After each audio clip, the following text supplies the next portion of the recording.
Je suis Grégory Pouy et je vous présente Vlan, un podcast pour vous aider à être plus serein en comprenant, avec nuance, la complexité du monde et en inventant activement le monde à venir. Pour votre confort, cet épisode a été séparé en 2 parties. Ceci est le début de la première partie. Une immense partie de la connaissance est complètement dans l'invisible. Quand je dis ça, ça peut sonner très développement personnel et pourtant, c'est la conclusion de ma conversation avec Vincent Doumézel aujourd'hui. Vincent Doumézel, c'est une personne que j'ai déjà reçue, qui a écrit un livre sur les algues et aujourd'hui s'intéresse au plancton, qui est un sujet qu'on ne connaît pas. Et on ne le connaît pas d'autant plus qu'il est justement invisible. Et pourtant, on le sait tous plus ou moins, le plancton est à la base de la vie sur Terre. Mais c'est quoi un plancton ? Comment ça marche les planctons ? Qu'est-ce qu'on peut faire des planctons ? Est-ce qu'il y a de l'espoir dans le plancton ? C'est toutes ces questions-là, de savoir par exemple qu'une méduse, c'est aussi un plancton, de comprendre que les planctons, par exemple, peuvent créer du verre à 4 degrés de température, quand nous, on a besoin de 900 degrés pour le faire. Il y a tellement de choses dans le plancton, parce qu'en fait, il est à la base de tout, que vous allez voir, cette conversation, elle est génialissime. En même temps, Vincent, il a vraiment cet enthousiasme débordant que vous allez, je pense, adorer. Vous allez apprendre des tonnes de trucs dans cette conversation qui a été enregistrée. Vous allez l'entendre à 8h30 un dimanche matin, alors que lui arrivait d'un avion. Je vous laisse écouter la conversation. Je pense que vous allez adorer la découvrir. Allez, Vlan, c'est parti.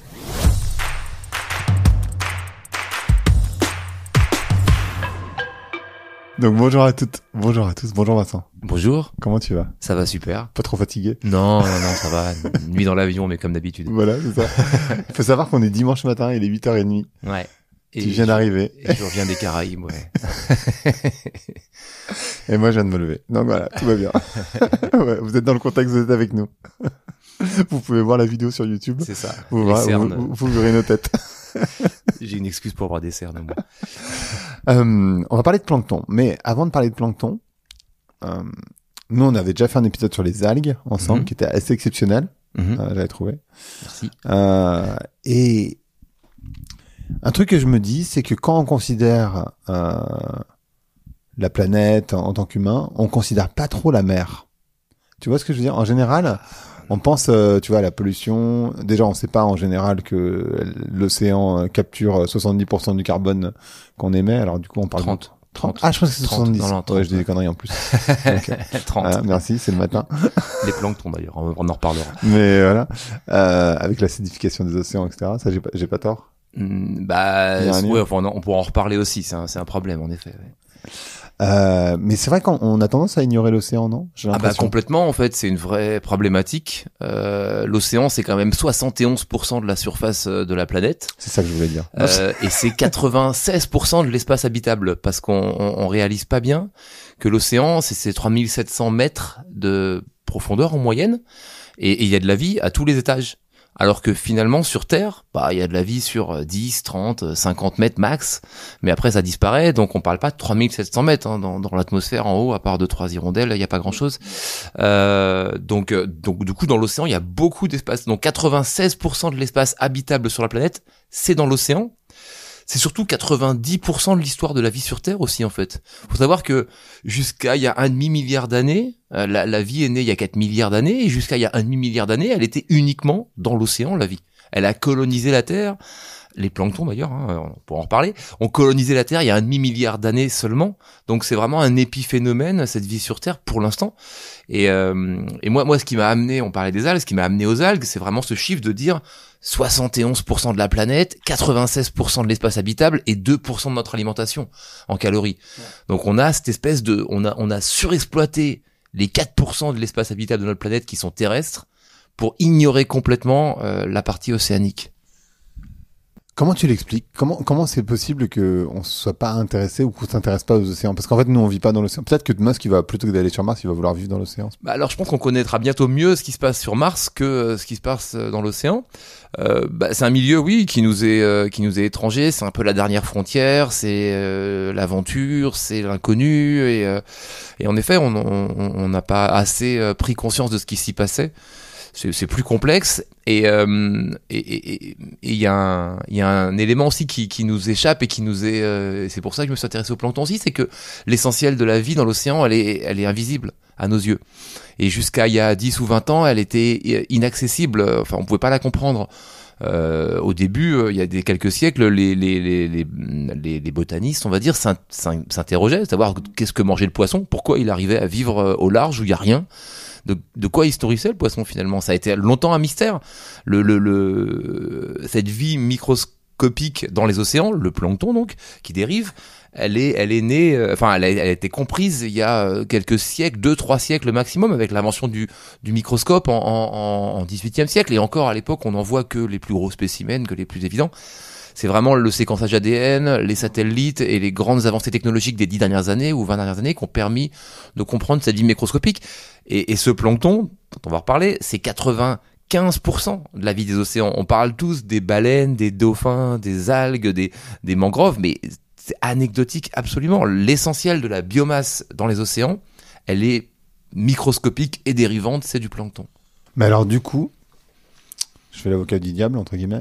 S'il y a autant de vie, s'il y a autant de potentiel dans les océans, est-ce qu'on devrait s'inquiéter de la pêche tu sais, comment on appelle ça, de la pêche en gros, pas de la pêche au gros, mais de la surpêche ou du chalutage. Ouais, exactement. Ouais, évidemment, il faut s'en inquiéter très largement.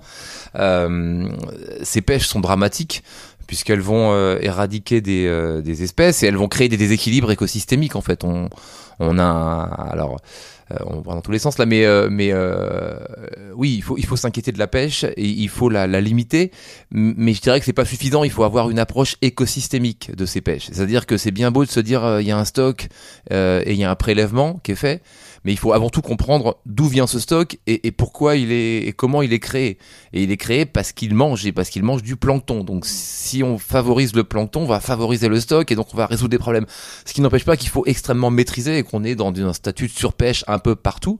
Mais cette pêche, elle dépend. Le plancton soutient l'ensemble de la chaîne alimentaire océanique. C'est vraiment la donnée de base. Mais est-ce qu'on peut manquer un jour de plancton? Parce qu'en fait, du coup, c'est quoi un plancton? C'est quoi le plancton? C'est quoi le plancton? En fait, c'est une bonne question et c'est pour ça que je suis arrivé là. Moi, je m'occupais des algues et en visitant les producteurs d'algues, en fait, j'ai réalisé que ils étaient sujets à des aléas. Qui étaient essentiellement dépendants du plancton alentour en fait. C'est-à-dire que s'il y avait tel type de plancton, les algues elles poussaient bien, elles étaient dévorées, elles allaient pas bien, ça dépendait d'une espèce de boîte noire que personne comprenait vraiment bien. J'ai réalisé aussi que le plancton absorbait 30% donc des gaz à effet de serre, l'océan, la vie océanique, donc le plancton essentiellement. Et à la COP, j'ai surtout réalisé que personne n'en parlait. L'océan absorbe un tiers des gaz à effet de serre, il a fallu attendre la COP 21 pour avoir une mention de l'océan. Donc 21 COP pour comprendre, pour s'occuper de ce qui absorbe un tiers des gaz à effet de serre, c'est quand même pas mal. Et on n'a toujours pas la moindre mention du plancton dans aucun accord ou dans aucune contribution des pays. Donc c'est quand même inquiétant parce que c'est quand même un des principaux puits de carbone sur Terre. Donc je me suis dit mais pourquoi personne n'en parle ?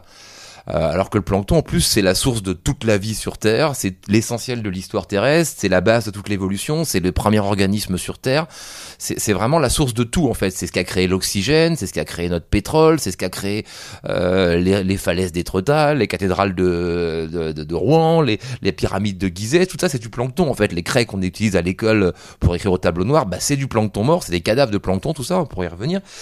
Donc il nous entoure, il est omniprésent et pourtant personne n'en parle, personne ne le connaît.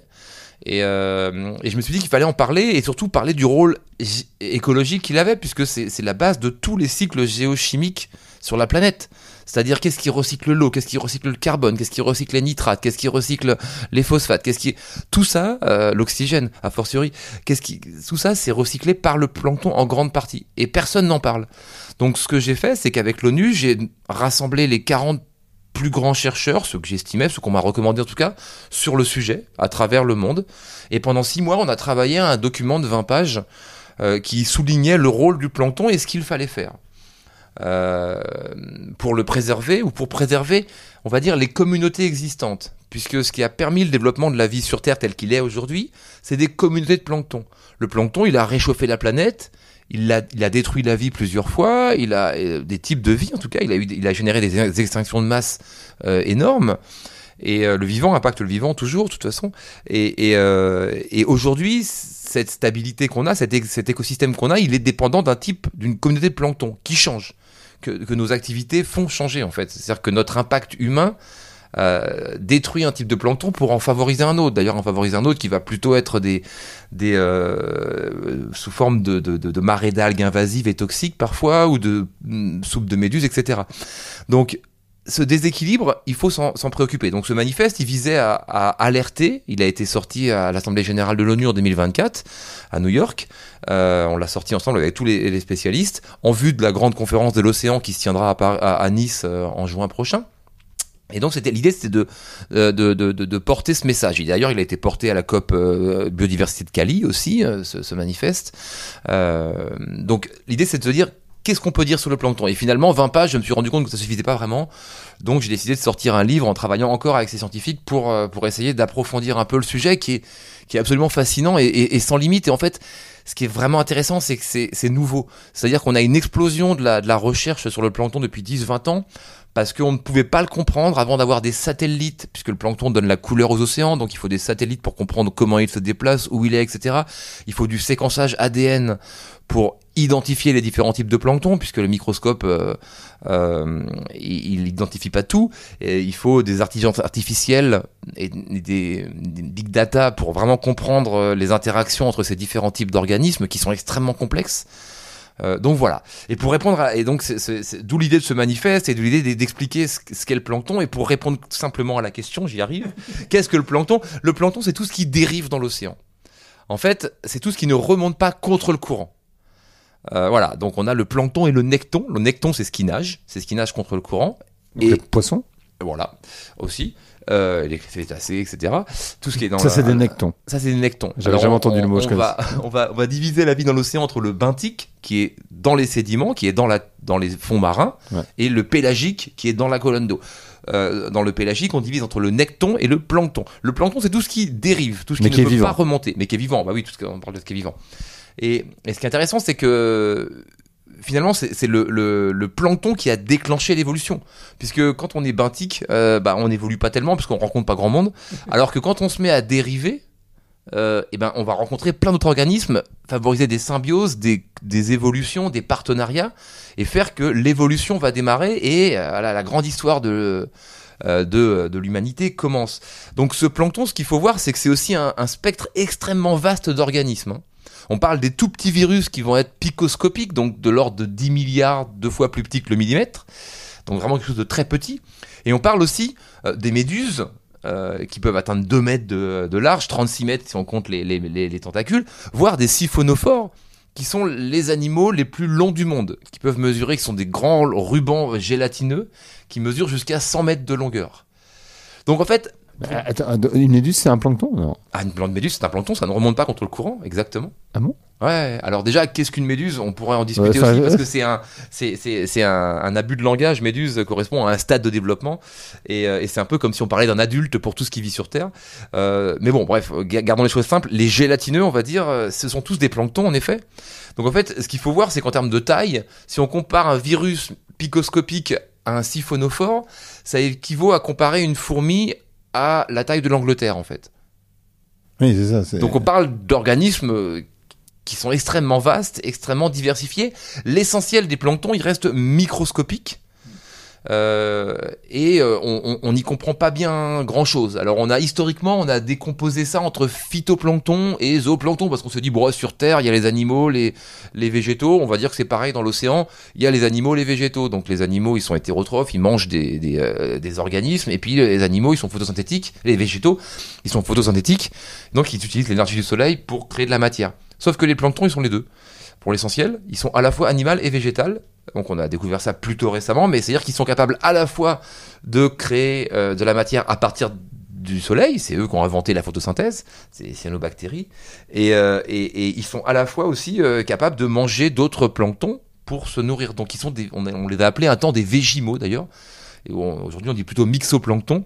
Donc ils sont voilà, ça, on a plein de caricatures. Le plancton, ça va regrouper donc des mixoplanctons qui vont être végétales et animales, des phytoplanctons qui vont être végétaux, on appelle ça aussi des microalgues, tout ça, des zooplanctons qui vont être animaux, mais aussi des virus, et aussi des bactéries, et aussi des archées, qui sont nos ancêtres, qui sont des cousins des bactéries un peu, et aussi des champignons, et aussi voilà tout un ensemble d'organismes qu'on retrouve d'ailleurs dans notre intestin, dans notre microbiote, et on est finalement un être un peu planctonique, puisque on a une flagelle comme la plupart des planctons sous forme de spermatozoïdes. On va évoluer dans un liquide pendant les 9 premiers mois de notre existence, et en sortant de ce liquide, on va acquérir un microbiote qui va être composé de toute la famille des planctons, champignons, bactéries, archées et autres. Attends, t'as dit un truc, pardon, pardon, c'est la question est stupide, mais en même temps, comme c'est bientôt les vacances, je te la pousse quand même. Les planctons, c'est ça qui donne la couleur de l'océan. Parce que moi, j'étais convaincu, comme peut-être un idiot sans doute, mais que la mer était bleue parce que le ciel était bleu. En fait, la mer est bleue. Alors, c'est pas parce que l'eau filtre les rayons lumineux. Déjà, elle n'absorbe que le bleu. Elle rejette les deux couleurs primaires. D'accord. Et donc, du coup, la mer est bleue. Mais en fait, elle est pas toujours bleue, la mer. Elle peut être grise, elle peut être verte, elle peut être le plancton, elle peut être rouge, elle peut être lumineuse, puisque les planctons sont 76% des espèces marines sont bioluminescents. Et notamment les types de plancton, donc on voit des couleurs absolument démentes avec des lumières psychédéliques dans l'océan sur certaines conditions qui font que ce type de plancton va se développer. Et dans l'océan, on suit souvent les lumières parce que c'est là où il y a les planctons, donc là où il y a les poissons. Donc les pêcheurs vont suivre les lumières dans l'océan. Donc le plancton se voit évidemment de l'espace. Aujourd'hui, les satellites surveillent le plancton en lien avec des drones qui vont, on appelle ça des Argo, la flotte Argo, qui va mesurer dans l'océan ce qui se passe. Mais on mesure les évolutions du plancton de l'océan. Si on regarde une efflorescence de coccolithophore, qui est un type de plancton, elle est de la taille de la Bretagne. Parfois, quand elle arrive, vraiment de la même taille, on voit une tache blanche plus grande que la Bretagne qui arrive vers la Bretagne. Il y a des photos assez impressionnantes, et puis surtout avec toutes les variations de couleurs qu'il peut y avoir.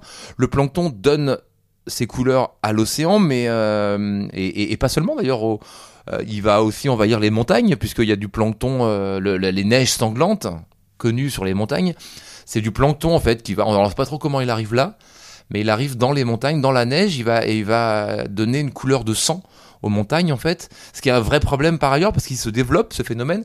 Et du coup, ça va faire que la neige reflète moins le soleil, et donc il y aura moins de neige, et donc ça accélère la fonte des glaciers finalement.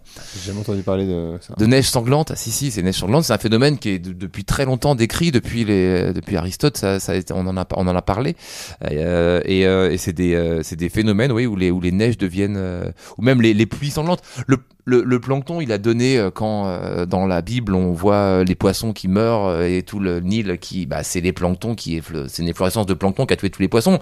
Le Nil qui devient rouge, c'est pareil, c'est une efflorescence de plancton qui donne ça. Jules Verne mentionne les planctons lumineux qu'il voit à côté du Nautilus. Enfin oui, ça a toujours été une chose connue que le plancton était coloré et même lumineux. Et il y a une société d'ailleurs qui a essayé, alors ça n'a pas marché, mais ça marchera un jour, d'illuminer des villes avec du plancton bioluminescent, en fait, de mettre dans des ampoules du plancton lumineux pour remplacer l'électricité, ce qui est une lumière extrêmement apaisante par ailleurs. Donc Glowy ça s'appelait. Voilà, ça a bien marché au début, mais bon voilà, on est encore au tout début, on va dire. Il y a un potentiel de biomimétisme, on y reviendra peut-être, mais énorme en termes de plancton, qui fait des choses incroyables, mais on en est au tout début, tout est encore à comprendre. C'est vraiment un potentiel d'innovation absolument infini. Parce que quand tu m'en parles, pour moi les planctons, de ma petite fenêtre, c'est la nourriture pour les baleines. Le krill, donc. C'est un type de crustacé, de microcrustacé qui appartient au plancton, mais c'est vraiment... Voilà, et puis... tu vois, c'est des organismes vivants, mais je n'ai aucune idée, tu vois, de... Alors, les planctons, c'est bien plus que ça. Le plancton le plus prolifique, on va dire, qui existe le plus, qui est partout, dans toutes les petites traces d'eau, dans toutes les petites flaques d'eau. Faut savoir que dans une goutte d'eau, il y a des millions de planctons. Une goutte d'eau qu'on croit vide, elle est vivante, elle est ultra vivante. Il y a des millions de planctons à l'intérieur d'une goutte d'eau, il y a des milliers de microalgues à l'intérieur d'une seule goutte d'eau. Quand tu bois de l'eau... Quand on boit de l'eau, on boit des milliards de virus et des milliers de microalgues Donc si on prend les planctons photosynthétiques, le plus prolifique, donc on va trouver les diatomées, qui sont des planctons assez intéressants parce qu'ils vont former des capsules de verre, des carapaces de verre, on appelle ça des frustules, autour de leurs cellules uniques, c'est des organismes unicellulaires, et eux ils sont partout. Et c'est vraiment, ça représente 20% de l'oxygène produit sur Terre, juste les diatomées, on parle juste des diatomées, donc c'est vraiment incroyable, 25% de la matière produite. Ça se reproduit à très grande vitesse et ça fabrique donc un frustule de verre. Donc il y a un petit organisme unicellulaire qui sait fabriquer du verre à 4 degrés dans l'océan, quand nous il nous faut 1500 degrés pour fabriquer du verre sur Terre avec notre gros cerveau. Donc on a un potentiel de biomimétisme. Ouais, c'est ce que j'allais dire. Aussi, ouais. là, dans le durable. Mais et donc ces diatomées ils sont partout et ils se reproduisent à très grande vitesse. Faut voir que en fait ce qui est fascinant, c'est qu'on dit toujours l'océan produit la moitié de l'oxygène sur la planète, et c'est vrai. Et d'ailleurs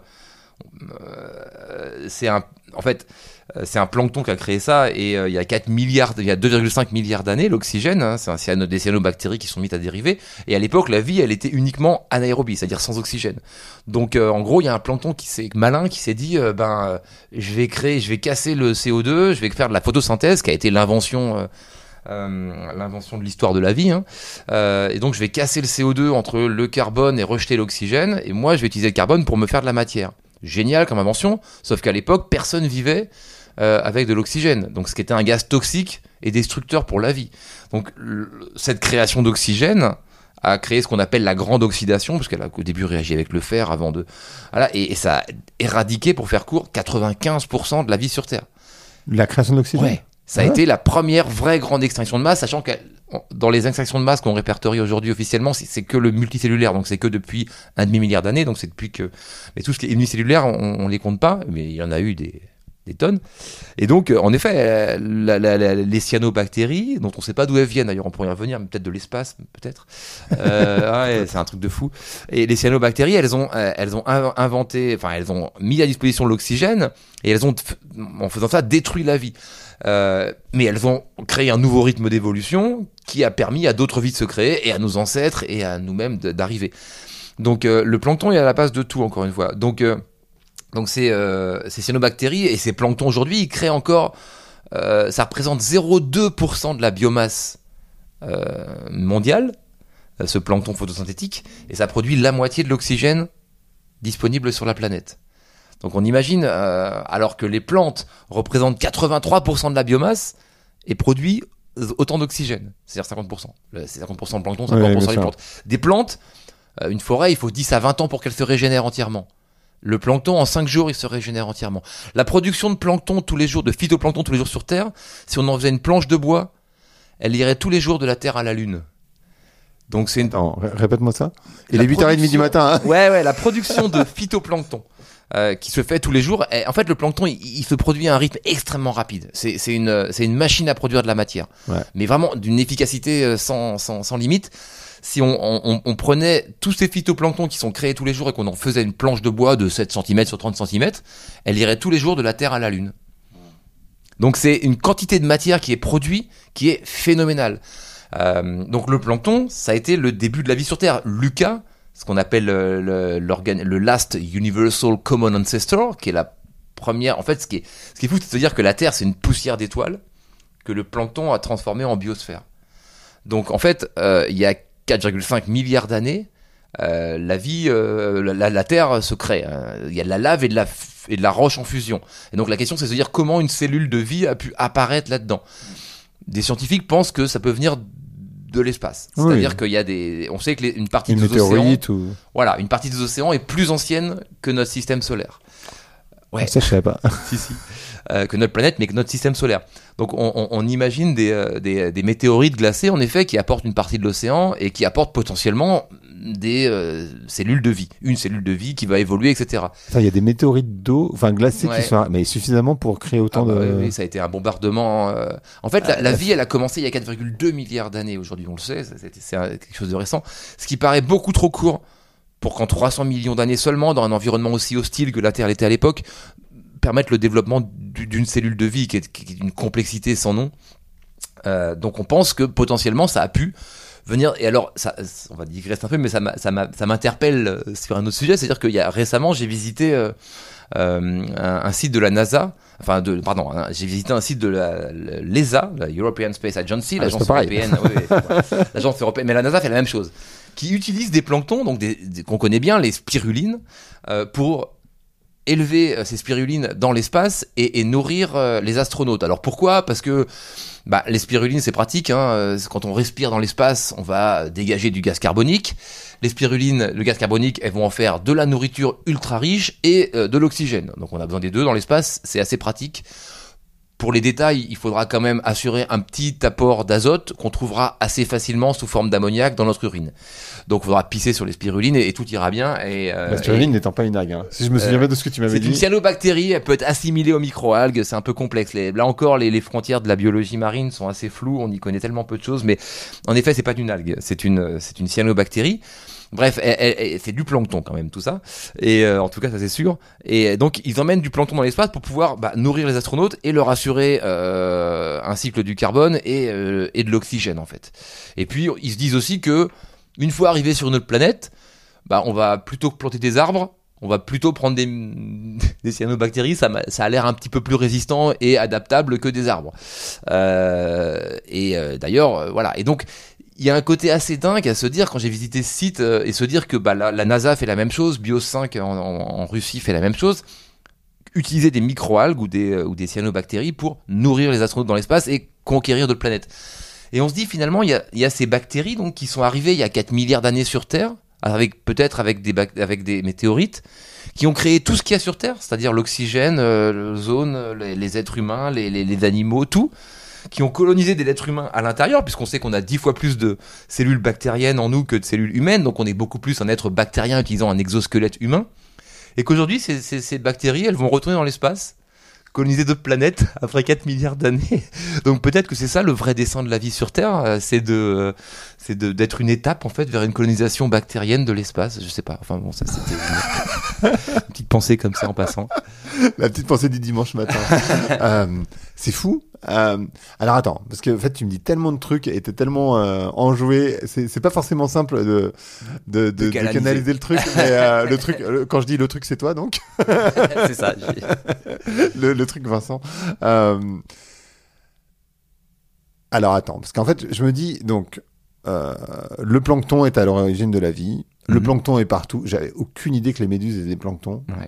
Donc, la pieuvre n'en est pas une parce que la pieuvre, elle remonte contre. Ouais. Donc ça fait une grosse différence. Quand il y a des, pardon, je pose des questions bêtes parce que c'est loin mais quand il y a par exemple beaucoup de méduses qui dérivent, c'est parce que l'eau. Moi, je croyais que c'était par rapport à la chaleur de l'eau. Enfin... Alors, les méduses, on va parler des méduses un petit peu parce que c'est un type de plancton et non, c'est assez intéressant. Non, mais ça me va bien.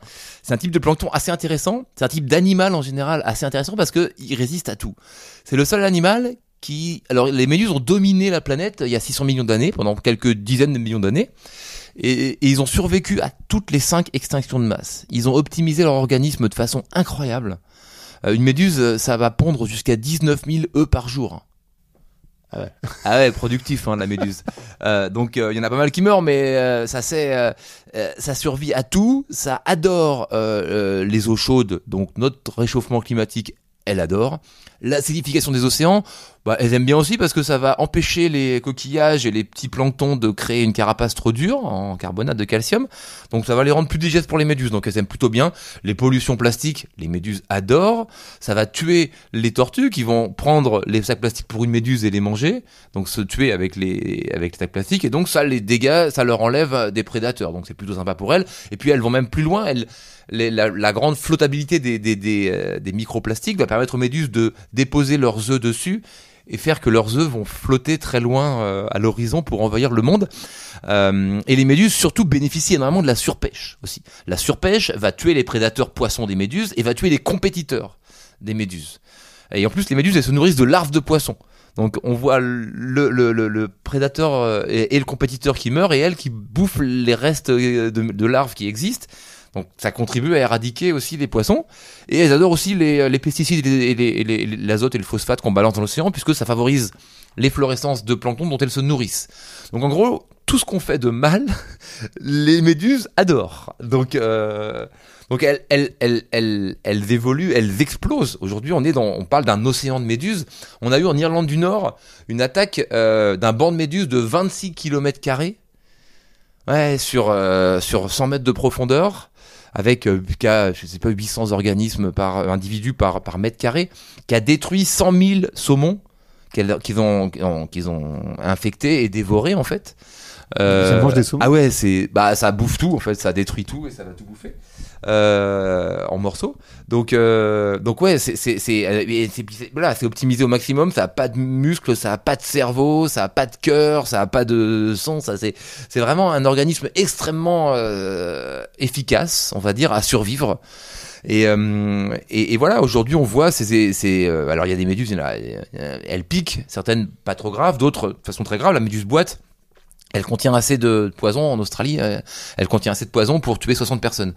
De façon très rapide aussi, hein. Donc ça peut être vraiment dangereux. Il y a des méduses de 2 mètres et de 200 kilos au Japon qui renversent des bateaux, hein. C'est des organismes absolument déments. Ça regroupe un nombre d'organismes incroyables. Et là aussi, quand on voit la tendance des choses, on se dit que peut-être que, en effet, nous parce que finalement l'écologie c'est souvent assez ethnocentré, enfin c'est autocentré, hein, c'est anthropocentré. On va chercher surtout à survivre nous. En tout cas, nous, si on survit pas, ce qui est sûr, c'est que les méduses vont sans doute survivre. Oui, elles, oui. Et elles, oui. Et peut-être qu'on aura demain ce sera pas la planète des singes, ce sera la planète des méduses, en fait, et que ça va devenir des êtres supérieurs. Finalement, nous étions des petits poissons vertébrés, tout minables, il y a quelques millions d'années, et on est devenus des êtres humains avec un téléphone au bout des doigts et des ordinateurs et qui marchent sur la Lune. Donc pourquoi pas les méduses dans quelques millions d'années? C'est pas, peut-être. Elles ont pas de cerveau, quand même. Ouais, mais alors, il y a des méduses qui sont éternelles, et ça aide. Il y a des méduses, alors c'est incroyable les méduses, hein. Il y a des méduses qui savent se régénérer à la fin de leur cycle. C'est-à-dire un peu comme si toi tu redevenais un bébé dans un demi-siècle. Alors ça, il y a des chercheurs qui bossent dessus. Tu sais, j'ai reçu c'est bien, Shinzubuta, le japonais qui travaille là-dessus. Et lui, il pense justement que l'homme il peut pas accepter ça parce qu'il a un cerveau et que la méduse pas avoir de cerveau, ça aide quand même à supporter l'éternité. L'éternité, c'est long, surtout vers la fin. Et donc, pour avoir un cerveau, ça évite les questions métaphysiques, on va dire. Et d'autres méduses qui arrivent à fusionner deux êtres ensemble, en fait, pour créer un seul être. Si les deux sont blessés, ils vont fusionner pour créer un seul être sain qui garde les ADN des deux êtres différents. Enfin, il y a des choses absolument incroyables qui se passent chez les méduses, comme chez tous les organismes marins et chez les planctons notamment. Incroyable. Donc du coup, quand on voit des méduses, on peut s'inquiéter quand même. Ah ouais, on peut s'inquiéter. On peut s'inquiéter et il va falloir trouver des solutions ou s'en inspirer d'ailleurs, essayer de comprendre comment elles font pour être aussi efficaces. Alors attends. Donc est-ce qu'on peut un jour avoir peur de la mort du plancton? Non, pas vraiment. On va pas avoir peur de la mort du plancton. On va avoir peur des changements de communauté de plancton. C'est ça. En fait, la vie sur Terre, elle va continuer. Le plancton, il continuera. Aujourd'hui, notre plancton. Il est composé historiquement depuis 200 millions d'années, beaucoup de diatomées et de coccolithophores. Ces planctons, ils ont des vertus intéressantes, ils produisent beaucoup d'oxygène et ils ont une carapace. Donc à la fin de leur vie, ils coulent. Donc ils séquestrent du carbone. Ça meurt comment Bon, alors souvent c'est dévoré par un plancton, un zooplancton, par un animal qui va faire caca. Et donc qui va couler qui va couler donc on appelle ça de la neige marine, c'est plus romantique que du caca de zooplancton. Et donc cette neige marine, elle va contribuer à faire que le carbone il va au fond des océans où il va former à terme le pétrole. Faut savoir que, il y a un autre chiffre intéressant, tous les ans, tout le pétrole qu'on a, c'est du plancton, c'est alimenté depuis des millions d'années, tous les ans, on brûle 1 million d'années de plancton sédimenté pour satisfaire nos besoins en énergie fossile. Wow. 1 million d'années de plancton sédimenté. Alors on a un peu de temps parce que ça fait 4 milliards d'années qu'il est là. Mais en tout cas, ce plancton avec lequel on vit depuis 200 millions d'années, il a un pouvoir de séquestration de carbone qui est assez fort. Donc il emmène le carbone au fond des océans. Et il produit de l'oxygène. Donc ça, c'est bien pour nous. Ça a permis le développement de ce qu'on est. Aujourd'hui, on voit des changements de communauté. C'est-à-dire que ces planctons-là, ils disparaissent parce qu'ils sont gênés par l'acidification des océans, par le réchauffement climatique et surtout par les pesticides et les herbicides qu'on balance dans l'océan et les modifications qu'on effectue sur les côtes, etc., qui vont vraiment perturber les flux au niveau du plancton. Donc on voit ces planctons que nous on appelle sains, les diatomées, il faut savoir que c'est ce qui définit la qualité de l'eau. Pour mesurer la qualité de l'eau, ça veut rien dire la qualité de l'eau, c'est juste qu'elle est bien pour nous. Donc c'est le niveau de diatomée qui va nous dire si l'eau est bonne ou pas en fait. Donc parce que plus on a, mieux c'est finalement pour nous. Et donc si ces diatomées elles baissent parce qu'on les détruit et qu'il y a d'autres, il y a les méchants de l'histoire, c'est les dinoflagellés. Donc là c'est les méchants planctons, ils ont un fouet, ils ont 2 flagelles, dinoflagellés, et surtout il y en a quelques-uns qui sont toxiques, donc qui vont balancer des toxines qui vont être très dangereuse, la saxitoxine, qui est une toxine d'un dinoflagellé, elle était utilisée par la CIA pour aller donner des pilules de saxitoxine pour tuer les pilotes d'avion qui avaient leur connaissance, pour être sûr qu'ils donnent pas les infos s'ils étaient capturés, parce qu'il y a aucun remède. C'est une des seules toxines qui a été répertoriée comme arme chimique de grand danger dans les grands traités internationaux, etc. Enfin, elles produisent des trucs vraiment dangereux. Et surtout, elles séquestrent pas de carbone, les dinoflagellés, parce qu'elles n'ont pas de carapace, donc elles coulent pas au fond des océans à la fin de leur vie. Elles vont rester à la surface, et donc les bactéries vont les dégrader, et hop, elles repartent dans l'atmosphère. Donc du coup, on peut imaginer, si les communautés de plancton changent, des planctons toxiques qui vont infester les poissons et les huîtres. On a de plus en plus de cas, ce qu'on appelle les harmful alga bloom en anglais, les marées d'algues invasives et toxiques qui vont rendre les coquillages, les crustacés inaptes à la consommation, qui vont empoisonner les poissons. Quand on mange une huître et qu'on est malade, c'est parce qu'il y avait des dinoflagellés à l'intérieur qui nous ont rendu malades. Donc il y en aura de plus en plus, mais ces dinoflagellés, ils vont en plus pas produire d'oxygène, ou beaucoup moins, et ils vont en plus pas aller au fond des océans, donc ils vont relâcher du carbone à la surface. Donc on imagine un océan qui, s'il n'absorbe plus 30% de nos émissions, mais seulement 20%, ça va être grave. S'il se met à émettre du carbone, on peut faire ce qu'on veut, en termes d'austérité, ça changera plus rien. On est tous morts très très rapidement. Donc c'est ça l'important, c'est de se dire que, encore une fois, tous les cycles géochimiques de notre planète sont maintenus par des types de plancton qui ont fait en sorte qu'on existe. Donc si on les change, on n'existera plus. Mais eux, ils continueront à exister, il y en aura d'autres, et puis il y aura la vie qui continuera, et les méduses seront contentes. Merci d'avoir écouté Blanc. Si vous avez aimé l'émission, vous pouvez le dire avec des étoiles, 5 de préférence sur iTunes, et le partager avec vos amis ou vos collègues. Je suis Grégory Pouy, vous pouvez me retrouver sur Twitter et LinkedIn sous le pseudo Greg from Paris. N'hésitez pas à me remonter vos remarques, vos questions, mais aussi les invités que vous aimeriez entendre.